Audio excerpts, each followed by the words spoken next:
സാജിദ് നമ്മുടെ സുഹൃത്താണ്. ദുബായിൽ നമ്മളെല്ലാ കാര്യങ്ങളുമായിട്ട് ബന്ധപ്പെടുന്ന ആളാണ്. KMCC അതുപോലെ തന്നെ സുന്നി സെൻ്ററും കാര്യങ്ങളിലൊക്കെ. അപ്പോൾ സാജിദിൻ്റെ മകൾ ഫിദ പാത്തില്ല പയ്യന്നൂർ ഏത് സ്കൂളാണ്? രാമന്തളി ശാബ്ദങ്ങൾ സ്കൂളിലാണ്. അപ്പോൾ ഫിദ സ്വരൂപിച്ച് വെച്ച നാണയത്തുട്ടുകൾ അതിന് വൃത്തിയാക്കി വെച്ചിരിക്കുകയാണ്. അപ്പോൾ ഇപ്പം വയനാട് ഫണ്ടിലേക്ക് ഫിദ നമുക്ക് സംഭാവന തരികയാണ്.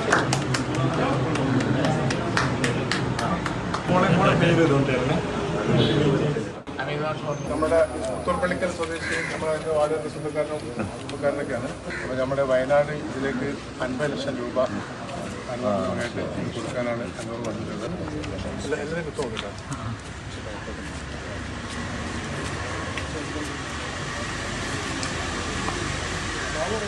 നാട് ദുരന്തത്തിൽപ്പെട്ട കുടുംബങ്ങളെ സഹായിക്കുന്നതിന് വേണ്ടി അവർക്ക് വീട് വെക്കുന്നതിന് വേണ്ടി